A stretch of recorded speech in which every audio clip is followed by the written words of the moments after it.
স্বাগত আজকের জেরুজালেম নির্বাচনের পথে।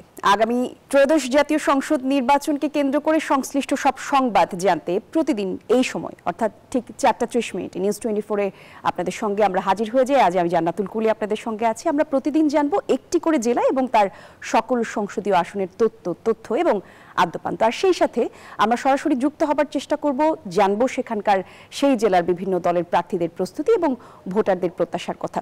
অনুষ্ঠানে আজ আমরা জানবো আসন্ন ত্রয়োদশ জাতীয় সংসদ নির্বাচন উপলক্ষে চট্টগ্রাম জেলার নির্বাচনের খবরাখবর, এবং আমাদের সঙ্গে আমাদের একজন সহকর্মীও যুক্ত হবেন। আমরা মূলত চট্টগ্রাম 12 আসনের যে পটিয়া আসন, সেই আসনের সংবাদের বিস্তারিত তথ্য আমরা জানতে চাই। আমাদের সঙ্গে আমাদের সহকর্মী আকরাম হোসেন সেখান থেকে যোগ দিবেন। আকরাম, শুনতে পাচ্ছেন নিশ্চয়ই? আমন্ত্রণ আপনাকে আমাদের আজকের আয়োজনে। আকরাম, আপনি আমাদের সঙ্গে থাকুন। আপনার পাঠানো একটি প্রতিবেদন আমরা একটু দর্শকদেরকে শুরুতে জানাতে চাই। দর্শক, চট্টগ্রাম 12 আসনে পটিয়ার বিস্তারিত কিছু তথ্য আমাদের কাছে আছে, আমাদের সহকর্মীর পাঠানো। চলুন দেখে আসি। চট্টগ্রামের দক্ষিণাঞ্চলের গুরুত্বপূর্ণ আসন পটিয়ার। রাজনৈতিকভাবে সবসময় এই আসনটি থাকে আলোচনায়। নদী ভাঙন, পাহাড় ধস এবং এই জনপদের অন্যতম প্রধান সমস্যাই মূলত এইগুলো।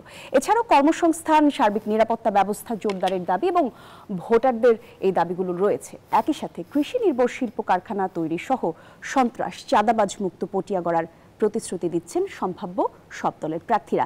আর এই আসনে বিএনপি এবং জামায়াতের প্রার্থীদের মধ্যে হাড্ডাহাড্ডি লড়াই হবে এমন কথা বলছেন সুশীল সমাজের প্রতিনিধিরা। পটিয়া আসন নিয়ে বিস্তারিত জানতে আমাদের একটি প্রতিবেদন রয়েছে, আমরা এই বিশেষ প্রতিবেদনটি দেখে আসব। চট্টগ্রাম 12 অর্থাৎ পটিয়া আসন জাতীয় সংসদের 289 নং আসন। পাহাড়, নদী আর সমুদ্রের মাঝখানে গড়ে ওঠা ঐতিহ্যবাহী এই জনপদটি রাজনৈতিকভাবে বেশ গুরুত্বপূর্ণ। এই আসনের আয়তন প্রায় 329 বর্গ কিলোমিটার। মোট ভোটার প্রায় 4 লাখ, যার মধ্যে নারী ও পুরুষ ভোটার প্রায় সমান। এই আসনে 17টি ইউনিয়ন ও একটি পৌরসভা রয়েছে। 1973 সাল থেকে বর্তমান পর্যন্ত এই আসনটিতে ক্ষমতার পালাবদল হলেও উন্নয়নের ছোঁয়া তেমন একটা লাগেনি। এছাড়াও কিছু অংশে নদী ভাঙন ও পাহাড় ধসের কবলে ঝুঁকিতে সাধারণ মানুষ। ভোটাররা বলছেন উন্নয়নের আগে প্রয়োজন সার্বিক নিরাপত্তা ও কর্মসংস্থান। পড়ালেখার পর প্রত্যেকটা ছাত্রছাত্রী এবং তরুণ প্রজন্মকে তাদের চাকরির সুব্যবস্থা করে দেওয়া। এমন একজনের প্রার্থী চাই যে সামনে শিক্ষার্থীদের জন্য এমন কোনো কিছু করবে যাতে শিক্ষার্থীরা আমাদের উপকার হয়, শিক্ষাক্ষেত্রে নতুন কিছু আসে। যে প্রার্থী দেশের উন্নয়ন করতে পারবে, দেশ নিয়ে ভাববে, সেরকম প্রার্থী আসুক।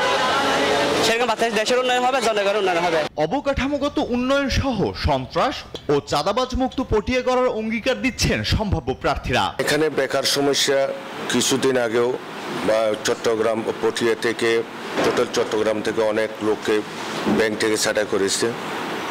এটা বেকার সমস্যার জন্য আমাদের দেশনায়ক তারেক রহমান অলরেডি ঘোষণা করেছে বেকারদের জন্য যারা শিক্ষিত সমাজ যাতে চাকরি পায় সে ব্যবস্থা করবে। উদ্দেশ্য নিম্নবিত্ত গরিব ছেলেমেয়েরা যেন সমস্ত শিক্ষা প্রতিষ্ঠানে পড়তে পারে এবং সুনাগরিক হয়ে আগামীতে বাংলাদেশের একজন অ্যাসেট হতে পারে। দীর্ঘদিনের উন্নয়ন বঞ্চনা আর রাজনৈতিক সহিংসতার ক্ষত বয়ে বেড়ানো পটিয়ার ভোটাররা এবার পরিবর্তন চান। আলহাদি খান, নিউজ 24। দর্শক, আমরা দেখে নিলাম চট্টগ্রাম 12 আসনের চট্টগ্রাম জেলার পটিয়া বিভিন্ন তথ্য খবরাখবর। যেমনটা বলছিলাম শুরুতেই আপনাদের সাথে পরিচিত করে দিয়েছি, আমাদের সহকর্মী আকরাম হোসেন আমাদের সঙ্গে আছেন। আরও একবার তার সঙ্গে যুক্ত হব, মূলত তার কাছ থেকেই আজকের আয়োজনের বিস্তারিত তথ্যগুলো জানবো। আকরাম, জানাবেন কি কি খবর আপনি জানাতে চান পটিয়া আসন নিয়ে? ধন্যবাদ কলি, শুভেচ্ছা, স্বাগতম নিউজ 24-এর নিয়মিত আয়োজন নির্বাচনের পথে অনুষ্ঠানে। আজকে আমরা কথা বলবো, দর্শক আপনারা জানেন এই অনুষ্ঠানে আমরা নির্বাচনের বিভিন্ন আসনে গিয়ে ভোটারদের ভাবনা, তাদের চাওয়া পাওয়া নিয়ে কথা বলি এবং অন্যদিকে প্রার্থীরা ভোটারদের প্রতি প্রতিশ্রুতি, তাদের ভাবনা নিয়ে কথা বলেন। আজকে তেমন আমরা এসেছি চট্টগ্রামের পটিয়া, চট্টগ্রাম 12 আসন। সেই 12 আসনের আমরা প্রার্থী ব্যবসায়ীদের সাথে কথা বলবো। চট্টগ্রাম 12 আসনের পটিয়া আসনে বিএনপির মনোনীত প্রার্থী এনামুল হক এনাম এবং বাংলাদেশ জামায়াতে ইসলামের মনোনীত প্রার্থী ডাক্তার ফরিদুল আলম।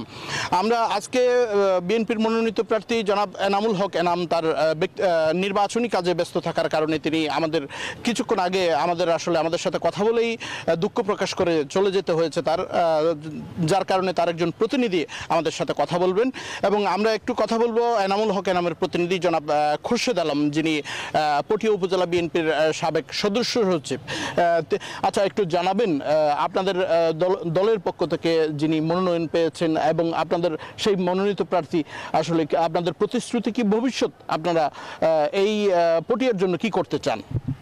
ধন্যবাদ নিউজ 24 চ্যানেলের মাধ্যমে নির্বাচনের পথে এগিয়ে যাচ্ছে বাংলাদেশ আপনার অনুষ্ঠানের মাধ্যমে আমরা প্রথমেই কৃতজ্ঞতা প্রকাশ করি, মহান আল্লাহর দরবারে শুকরিয়া আদায় করি। তারপরে আমাদের দলের চেয়ারপারসন বেগম খালেদা জিয়া এবং আমাদের দলের ভারপ্রাপ্ত চেয়ারম্যান জনাব তারেক রহমান, পটিয়ার গণমানুষের নেতা, পটিয়ার আপামর জনগণের নেতা, দীর্ঘ আন্দোলন সংগ্রামের পরীক্ষিত সৈনিক জনাব আলহাজ এনামুল হক এনামকে দানের শীষের প্রতীক নিয়ে ত্রয়োদশ জাতীয় সংসদ নির্বাচনে এই চট্টগ্রাম পটিয়া 12 থেকে নির্বাচনের প্রার্থী ঘোষণা করেছেন। পটিয়ার মানুষ এটা আশাই করেছিল ওনাকে মনোনয়ন দেবেন, যেহেতু জনগণের সাথে উনি আছেন, জনগণকে দেওয়া প্রতিশ্রুতি রক্ষা করেন। একটু জানাবেন আপনাদের পরিকল্পনা, আপনারা পটিয়া নিয়ে কি চিন্তা ভাবনা করছেন? আমরা চাই পটিয়া নিয়ে প্রথমে আমরা চাচ্ছি পটিয়াতে সম্প্রতি সর্বশেষ একটা সমস্যা যোগ হয়েছে। পটিয়ার বেশ কিছু মানুষকে চাকরিচ্যুত করা হয়েছে, একটা নির্দিষ্ট ব্যাংক থেকে টার্মিনেট করা হয়েছে। এটার জন্য তাদের কর্মসংস্থানের ব্যবস্থা করায় বর্তমানে শিক্ষিত বেকার সমাজকে কর্মসংস্থান জোগাড় করে দেওয়াই আমাদের প্রধান কাজ হবে এখন। তার পাশাপাশি আমাদের নেতা শহীদ রাষ্ট্রপতি জিয়াউর রহমান বলেছিলেন, একটা প্রতিপাদ্য বিষয় ছিল, কৃষি বাঁচলে কৃষক বাঁচবে, কৃষক বাঁচলে দেশ বাঁচবে। স্বনির্ভর বাংলাদেশ করার লক্ষ্যে তিনি কৃষিকে প্রাধান্য দিয়ে অবহেলিত কোনো পরিত্যক্ত কোনো জমি থাকতে পারবে না, ভূমি থাকতে পারবে না। তার উদ্দেশ্যে তারই সুযোগ্য সন্তান তারেক রহমান এখন ঘোষণা করেছেন কৃষকদের কৃষি কার্ড দেওয়া হোক, স্মার্ট কৃষকরা যাতে তাদের ন্যায্য মূল্য পায়, কৃষকরা যাতে উৎসাহিত হয়, খামারিরা যাতে উৎসাহিত হয়, যারা খামার করে তারা যাতে উৎসাহিত হয়, তাদের জন্য কার্ড দেওয়া হবে, ফ্যামিলি কার্ড দেওয়া হবে, যাতে স্বাস্থ্যসেবা পায়, মহিলারা উৎসাহিত হয়, মহিলারা উদ্যোক্তা হয়। সর্বোপরি ব্যবসা বাণিজ্য, পটিয়া একটা শিল্প অঞ্চল আছে, এগুলো সব গুছিয়ে আমরা আমাদের প্রিয় নেতা আলহাজ এনামুল হক এনামের নেতৃত্বে আমাদের নেতা তারেক রহমান তো অলরেডি 31 দফার মাধ্যমে রাষ্ট্র সংস্কারের যে কর্মসূচি ঘোষণা করেছেন সেটা অক্ষরে অক্ষরে পালন করলে আমার মনে হয় বাংলাদেশের কোথাও কর্মসংস্থানের অভাব পাবে না। এই পটিয়ায় নদী ভাঙ্গন এবং পাহাড় ধসের মতো কিছু ঘটনা আছে, সেগুলো নিয়ে আপনাদের কোনো পরিকল্পনা আছে কিনা? নদী ভাঙ্গন এটা বিগত আমাদের দৃষ্টিকোণ থেকে শহীদ রাষ্ট্রপতি জিয়াউর রহমানের পটিয়ার প্রতি, এই আসনের প্রতি একটা তার আলাদা টান ছিল।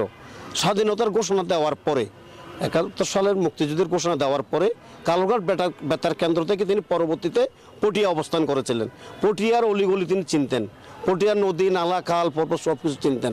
এখানে আমাদের প্রধান আমাদের পটিয়া সীমান্ত শুরু হচ্ছে বেল্লাপাড়া ব্রিজ থেকে এখানে রোশনহাট পর্যন্ত। এখন আপনি যদি এই রোড দিয়ে যান দেখবেন দৃশ্যমান যত উন্নয়ন আছে এগুলো বিএনপির উন্নয়ন।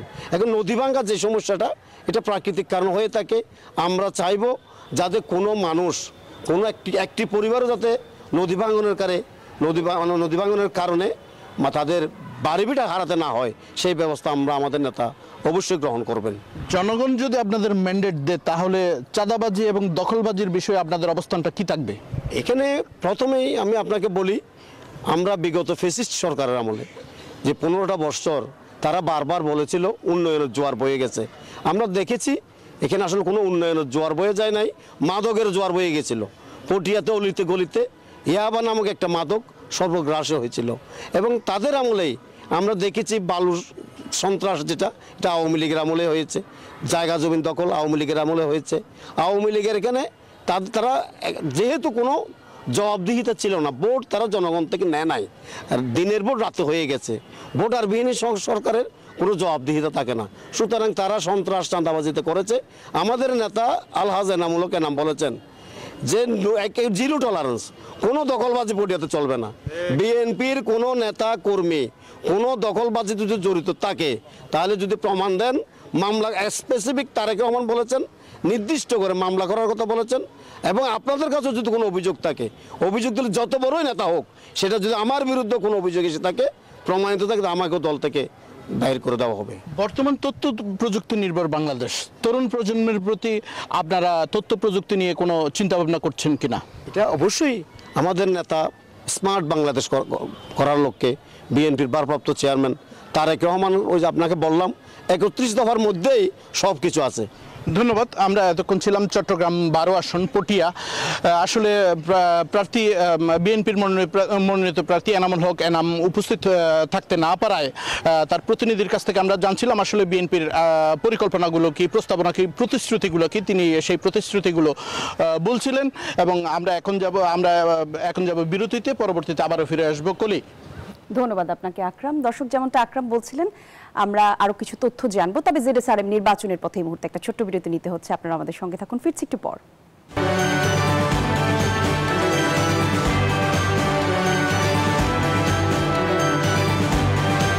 দর্শক, আরো একবার আমন্ত্রণ। আপনারা সবাই দেখছেন জেডএসআরএম নির্বাচনের পথে। আপনাদের সঙ্গে আমি জান্নাতুল কলি আছি এবং একই সাথে আমরা যেমনটা বলছিলাম যে আমরা আগামীকাল আমরা যেসব তথ্য বা আজকে আমাদের কাছে যেসব তথ্য আছে সবগুলো তথ্যই মূলত আমরা আপনাদেরকে জানাতে চাই। আমাদের সহকর্মী আকরাম হোসেন আমাদের সঙ্গে যুক্ত আছেন চট্টগ্রাম 12 আসন পটিয়ার সবশেষ তথ্য নিয়ে।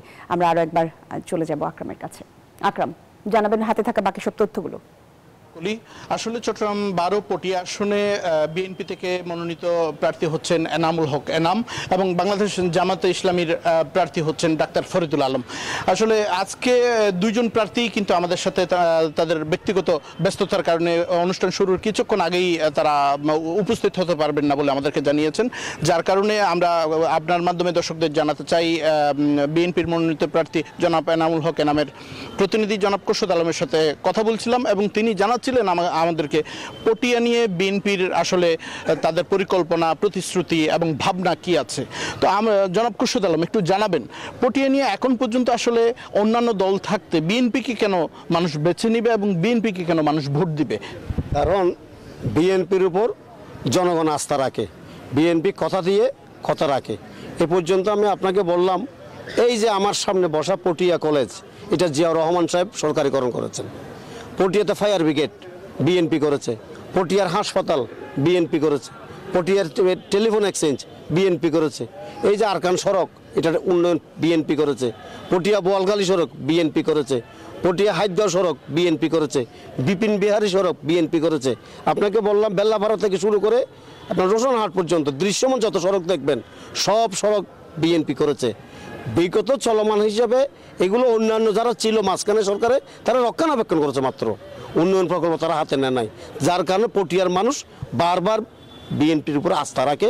তার উপর বিশেষ করে পটিয়াতে জিয়াউর রহমানের অবস্থান ছিল যুদ্ধকালীন, চানখালি খাল জিয়াউর রহমান খনন করেছে, চালখালি খাল খনন করে উনি ছিলেন, এখানে যুদ্ধকালীন সময় দীর্ঘদিন ছিল এই এলাকার মানুষের সাথে অনেক একটা ভালো সম্পর্ক। এই পটিয়া কলেজে ছিলেন, দলঘাট ক্যাম্পে ছিলেন, আব্দুর রহমান গার্লস স্কুলে ছিলেন, সেই কারণে এই এলাকার মানুষ বিএনপির রাস্তা রাখে। স্বাধীনতার পর থেকে যতগুলো সুষ্ঠু নির্বাচন হয়েছে, আমাদের প্রয়াত এমপি নজরুল ইসলাম সাহেব পটিয়ার উন্নয়ন করেছেন, পটিয়ার প্রয়াত এমপি শাহনওয়াজ চৌধুরী মন্টু উন্নয়ন করেছেন, আমাদের প্রয়াত সাবেক এমপি গাজী শাহজাহান জুয়েল সাহেব উন্নয়ন করেছেন। আমাদের এই যে এত বিপর্যয়ের পরেও 18 সালের নির্বাচনে বাংলাদেশের 300 আসনে অনেক প্রার্থী টিকতেও পারে নাই, এনামুল হক এনাম লড়াই করে 1 ঘন্টা ভোট হয়েছে, 1 ঘন্টা ভোটে 48,000 ভোট আমরা পেয়েছিলাম, 48,000 ভোট আমরা পেয়েছিলাম 1 ঘন্টা ভোটে। তাহলে জনাব এনামুল হক এনামকে এখন জনগণ যেভাবে কাছ থেকে পায় বা এখন যেভাবে কাছে যেতে পারে, ভবিষ্যতে যদি জনগণের ম্যান্ডেট পায়, ক্ষমতায় যায়, তখন কি এইভাবে আগের মতো কাছে যেতে পারবে কিনা? আমার জানা মতে আমি তো অনেক নেতাকে দেখেছি, আমার বয়স রাজনীতি 40 বছর পার হয়ে যাচ্ছে, আমি অনেক নেতার অফিসে কিংবা বাসায় অনেক পিয়ন দেখেছি, দারোয়ান দেখেছি, দরজায় দারোয়ান তাকে দরজা খুলে দিতে হয়। একমাত্র একজন নেতা দেখলাম যার কাছে কোনো দারোয়ানও নাই, কোনো পিয়নও নাই, ওনার সদর দরজায় সবাই সরাসরি ঢুকে যেতে পারে, কে সরাসরি কানেক্টেড। তার উপর আর একটি কথা বলি, চট্টগ্রাম আমার বৃহত্তর চট্টগ্রামে একমাত্র এনামুল হক এনাম রাজনীতি করতে গিয়ে রাজনীতির মাঠে ময়দানে থেকেই মামলার সাজা খেয়েছেন। তার বিরুদ্ধে একটি মাত্র মামলায় 6 মাসের সাজা হয়েছে। পটিয়াতে যত আন্দোলন সংগ্রাম, দক্ষিণ চট্টগ্রামে যত আন্দোলন সংগ্রাম, সরাসরি অবস্থা রাস্তায় থেকে লড়াই করেছে একমাত্র এনামুল হক এনাম। সুতরাং পালিয়ে যাওয়ার নেতা এনামুল হক এনাম নয়, জনগণের কাছ থেকে দূরে থাকার নেতা এনামুল হক এনাম নয়। এনাম এমন একজন ব্যক্তি, সাধারণ পরিবার থেকে উঠে এসেছেন, সাধারণ মানুষ। আপনি শুরুতেই বলছেন বেকার সমস্যার সমাধান করবেন না, আসলে আবার একটু জানতে চাই, সম্প্রতি যেভাবে বিভিন্ন ব্যাংক থেকে ব্যাংকারদেরকে ছাঁটাই করা হলো, সেই ব্যাংকারদেরকে নিয়ে আপনারা কি আলাদা কোনো পরিকল্পনা আছে কিনা? আমরা এই যে এইটা হচ্ছে একটা, এটা আপনারা আমরা সেই নামটা বলতে চাচ্ছি না, একটা গোষ্ঠী একটা দল এই ব্যাংকের থেকে তাদের এই নির্দিষ্ট উদ্দেশ্য চরিতার্থ করার জন্য পটিয়ার প্রতিহিংসা পরায়ণ হয়ে পটিয়ার ছেলেদেরকে ব্যাংক থেকে টার্মিনেট করা হয়েছে। এটা আমরা কোনো অবস্থাতেই সমর্থন করি না। আমরা তখনও বলেছি, এখনও বলছি, আগামীতেও বলবো, যারা পটিয়া থেকে টার্মিনেট হয়েছে প্রায় 5,000-এর অধিক, তাদের সাথে আমরা আছি। আমাদের নেতা এনামুল হক এনাম আছেন, এনাম সাহেব ওনার সাথে থাকবেন এবং তাদের কর্মসংস্থানের বিকল্প ব্যবস্থা ইনশাল্লাহ আমরা করতে পারবো। কারণ এনামুল হক এনাম নিজেও একজন ব্যবসায়ী, ওনার আত্মীয় স্বজন ব্যবসায়ী, ওনার একটা শিল্প পরিবারের সাথে জড়িত আছেন। আমাদের অন্য অতীতেও আমাদের সেটা রেকর্ড আছে। আমরা বিভিন্ন বহুমাত্রিক কর্মসংস্থানের ব্যবস্থা ইনশাল্লাহ করব। এখানে আমাদের শিল্প অঞ্চল গড়ে তুলব।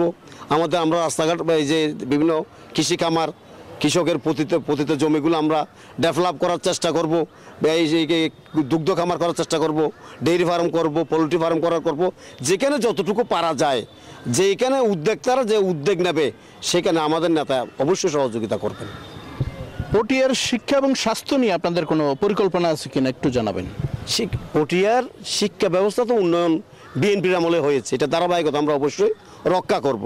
আর স্বাস্থ্যের কথা যেটা বলেন, আপনাকে তো আমি বললাম, পটিয়ার যে হাসপাতাল অন্য কেউ কোনো সরকার স্বাধীনতা পরে এটা দেয় নাই, এটা বিএনপি।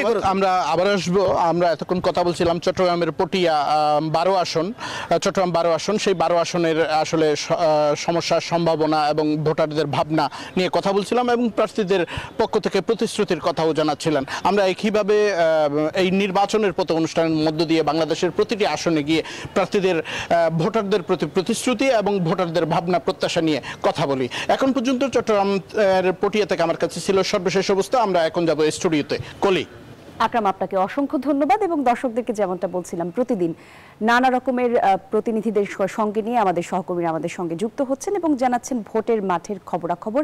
একই সাথে কিন্তু আমরা চেষ্টা করছি ভোটারদেরকেও একত্রিত করবার, কারণ ভোটারদের প্রত্যাশার কথাই মূলত সবার কাছে পৌঁছে দেয়া আমাদের এই আয়োজনের লক্ষ্য।